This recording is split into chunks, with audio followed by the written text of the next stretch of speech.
Market માસ્ટર્સમાં આપનું સ્વાગત છે. હું છું પ્રીતિ દલાલ અને મારી સાથે જોડાઈ રહ્યા છે લિપોર્ટ ગ્રુપના યોગેશ ભટ્ટ. યોગેશભાઈ, ઘણું સ્વાગત છે. અને માર્કેટ પર નજર કરો તો અત્યારના ઓફકોર્સ એક થોડું સબડ્યુડ મૂડ છે, બટ ઘણા બધા ડોમેસ્ટિકલી આપણે પોઝિટિવ રિફોર્મ્સ આવતા જોયા છે અત્યારના. પછી and it's a ongoing process. We know કે RBI like interest rate cut હોય, cash in hand હોય, GST 2.0 હોય, અને પ્લસ હવે સેકન્ડ ક્વાર્ટરના નંબર્સ પણ આવવા માંડશે. કઈ રીતના તમે જોઈ રહ્યા છો? બીજી બાજુ એક ઓફકોર્સ જે H1B વિઝાનું આપણે ખબર આવતા જોયા, અત્યારના પોઝિટિવ્સ વધારે છે થોડા નેગેટિવ્સ કરતાં, તો પણ માર્કેટમાં હજી એક આપણે સેન્ટિમેન્ટ્સ જેટલા સુધારવા જોઈએ એટલા સુધારતા નથી જોઈ રહ્યા. ઓલ્ધો એક 10 દિવસનો આપણે સ્પેલ સારો જોયો હતો માર્કેટમાં. કઈ રીતના તમે જોઈ રહ્યા છો trend? Good afternoon Preetiben. Broadly market અત્યારે એક જેને આપણે કહીશું કોન્સોલિડેશન ફેઝમાં છે, અને definitely domestic economy is showing some resilience, અને global uncertainty definitely also is playing its own part. પણ એમાં જે રીતે આપણે જોયું કે ભાઈ ડાયરેક્ટ ઇમ્પેક્ટ્સ જે સેક્ટર્સને થયા છે એમાં વધારે આપણને અસર જોવા મળી. દાખલા તરીકે તમે કીધું પ્રમાણે આઈટી એઝ અ સેક્ટર, તો આ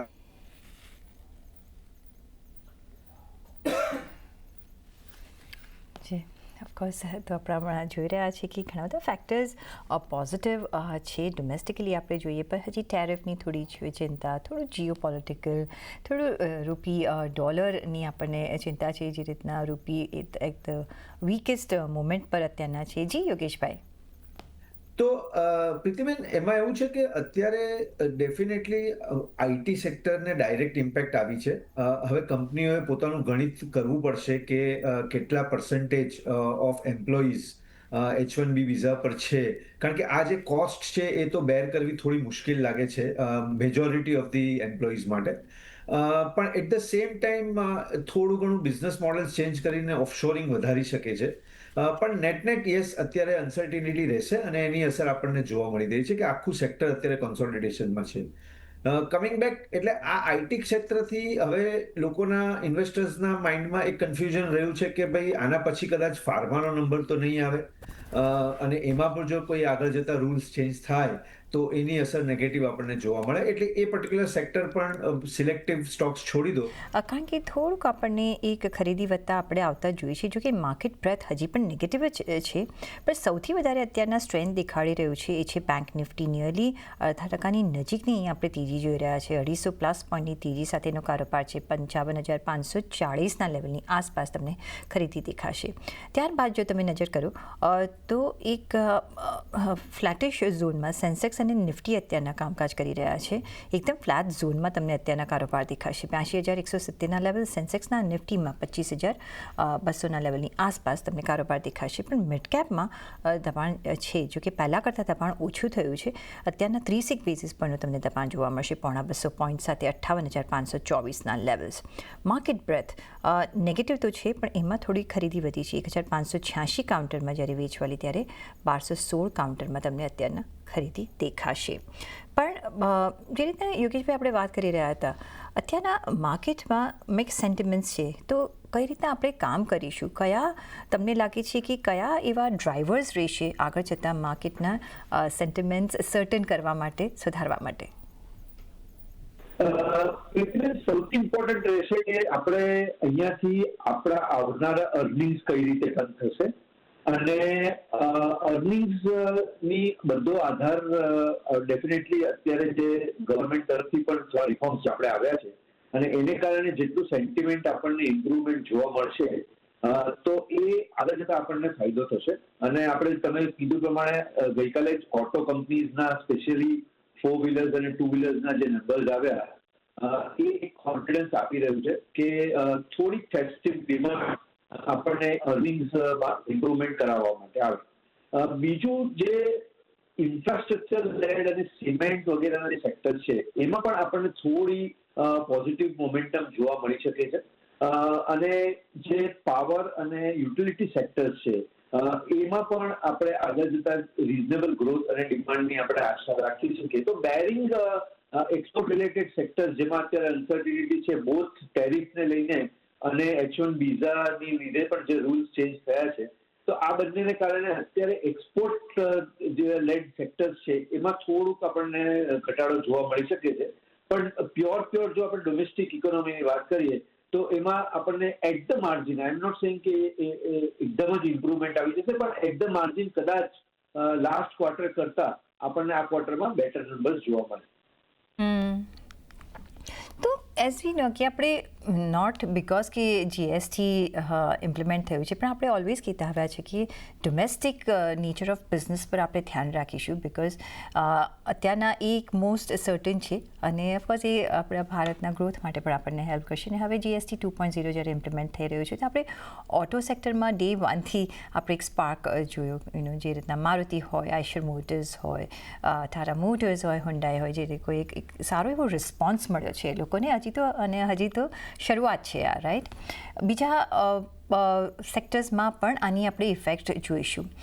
એ જોતાં તમને શું લાગે છે કે કયા વર્ટિકલ્સ પર હવે આપણે ધ્યાન રાખવાનું રહેશે? બિકોઝ કન્ઝ્યુમર ડ્યુરેબલ્સ હોય, ડિસ્ક્રિશનરી હોય, વાઇડ અહીંયા આપણે ચોઇસ મળતો દેખાઈ રહ્યો છે.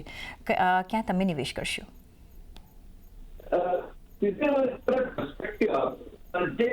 ઇકોનોમીમાં આપણે જે છે એમાં બે ઇમ્પેક્ટ આવી રહી છે. એક ઇમ્પેક્ટ ડેફિનેટલી આજે ગવર્મેન્ટ તરફથી રિફોર્મ્સ લેવામાં આવ્યા છે, એમાં જીએસટી નું રિફોર્મ પણ આવી ગયું અને લાસ્ટ યર આપણે ઇન્કમ ટેક્સમાં પણ જે આપણને રાહત મળેલી, એટલે જે પુઅર સ્ટ્રાટા છે, લોઅર મિડલ ક્લાસ આખું જે છે, હવે આજકાલ તો એક નવો વર્ડ આવી ગયો છે, તો એ ગવર્મેન્ટ તરફથી જે પણ બેનિફિટ્સ મળ્યા ફાયદો થયો છે. એટલે એક એલિમેન્ટ મૂકવામાં આવે છે કે 40 થી 45,000 રૂપિયા પર ફેમિલી because of GST થી બેનિફિટ આવવાનું છે, right. So that will actually give a push to the broad consumer durables જે છે અથવા તો જે કન્ઝ્યુમર ફાસ્ટ મૂવિંગ આઇટમ્સ છે એમાં આપણને થોડો પુશઅપ મળી શકે છે. પણ જે બીજી પોઝિટિવ ઇમ્પેક્ટ હું જોઈ રહ્યો છું એ છે આપણે જેને વેલ્થ ઇફેક્ટ કહીશું. વેલ્થ ઇફેક્ટમાં બે પરિબળો અત્યારે કામ કરી રહ્યા છે. તમે હમણાં જ કીધું પ્રમાણે ગોલ્ડ અને સિલ્વર રિટર્ન આપ્યા. ઇનફેક્ટ માર્ચ જાન્યુઆરી 2025 થી અત્યાર સુધી gold has given 43% return અને silver has given 53% return. અને એક જે અનુમાન માનવામાં આવે છે, ઓબ્વિયસલી એમાં કોઈ ડેટા સબસ્ટેન્શિએટ નથી થતો, પણ ઇન્ડિયન હાઉસહોલ્ડ પાસે એમ કહેવામાં આવે છે કે લગભગ 22-23 હજાર ton gold thanks to all the હાઉસવાઇફ્સ and the dailies of the Indian family. એની પણ એક આપણે પોઝિટિવ વેલ્થ ઇફેક્ટ જેને કહીએ એ જોવા મળી શકે છે આપણા આગળ. કારણ કે આપણે જોયું છે કે પહેલા પણ રિયલ એસ્ટેટ માર્કેટમાં after the stock market rally with a lag આપણને એ પર્ટિક્યુલર સેગમેન્ટમાં રિયલ એસ્ટેટ સેક્ટરમાં પણ બેનિફિટ જોવા મળતો હતો. તો I would say that let's take this as a positive. Of course એમાં નવું સોનું તમે અત્યારે ખરીદવા જાઓ તો 1,16,000 રૂપિયા પ્રાઇસ થઈ ગયો છે 10 ગ્રામનો. That may curtail some of the volume growth in that, but overall I think wealth effect ને કારણે પણ આપણને ડોમેસ્ટિક ઇકોનોમીમાં એક પુશ જોવા મળી શકે. ભલે આટલું ઓલ ટાઈમ હાઈ પર પહોંચ્યું, પણ યોગેશભાઈ, પીપલ આર સ્ટીલ બાઇંગ. આપણે દુકાનો એટલી બધી બી ખાલી નથી, એટલે એક સારો એવો ઇન્ટરેસ્ટ છે મે બી યુઝ માટે, ફંક્શન્સ માટે અને મે બી ઇન્વેસ્ટમેન્ટ પર્પઝ માટે. કારણ કે જે રીતના એક આપણે અપસ્વિંગ જોઈ છે, દે આર હોપિંગ કે હજી પણ અહીંયા આપણે ઉપર જોઈશું, કારણ કે હજી બી સેન્ટ્રલ બેંક્સનો ઇન્ટરેસ્ટ રહેલો છે આ પ્રેશિયસ મેટલ્સ પર. પણ હેવિંગ સેડ દેટ, તો પછી આપણે આઈટીમાં જે આપણે થોડું એક સ્પાર્ક જોયો હતો કે થોડી આપણે ખરીદી કરી રહ્યા હતા, અને હવે જે આપણે જોઈ રહ્યા છે કે ભારત સરકાર બી વિચારે છે કે આપણે જીસીસી અહીંયા ઓપન કરીએ અને એના પર બી આપણે નિર્ણય આવતા જોઈશું. એઝ અ સેક્ટર જો આપણે ઇન્વેસ્ટમેન્ટ કરવું હોય અત્યારના, તો તમે અહીંયા કરશો, હજી વેઇટ કરશો? કઈ રીતના તમે અહીંયા આપણે અપ્રોચ રાખવો જોઈએ? સી ઇન્વેસ્ટર્સ માટે સર્ટેનિટી ઇઝ ધ બેસ્ટ ફ્રેન્ડ, અને અનસર્ટેનિટી જ્યાં પણ હોય ત્યાં થોડા તમને ઇન્વેસ્ટરો દૂર થતા જોવા મળી રહ્યા છે. અને એ જ વસ્તુ અત્યારે આઈટી સેક્ટરમાં થઈ રહી છે કે ભાઈ થોડો ગ્રોથ આપણને જ્યાં પણ દેખાતો હતો ત્યાં ઇન્વેસ્ટરો આવવાના હતા, પણ with this kind of rules which is come 2 days back એમાં અનસર્ટેનિટી વધી ગઈ છે.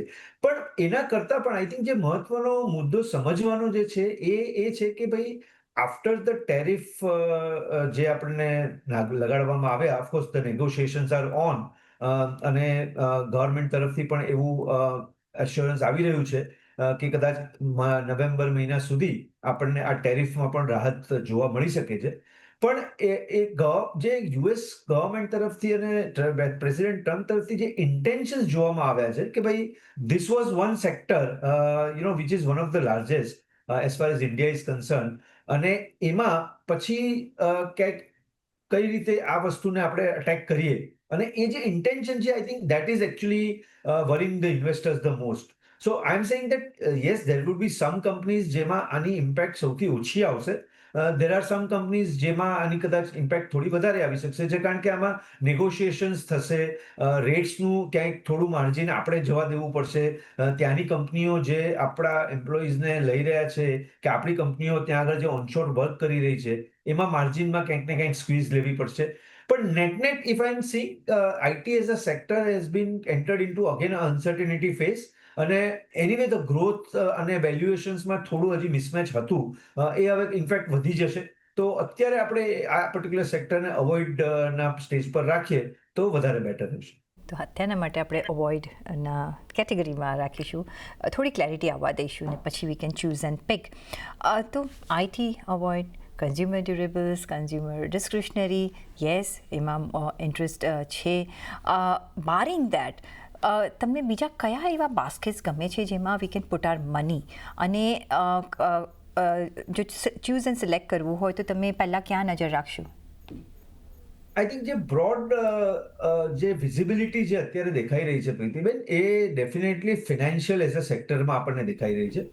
અને of course there are certain PSU banks which is actually growing much faster.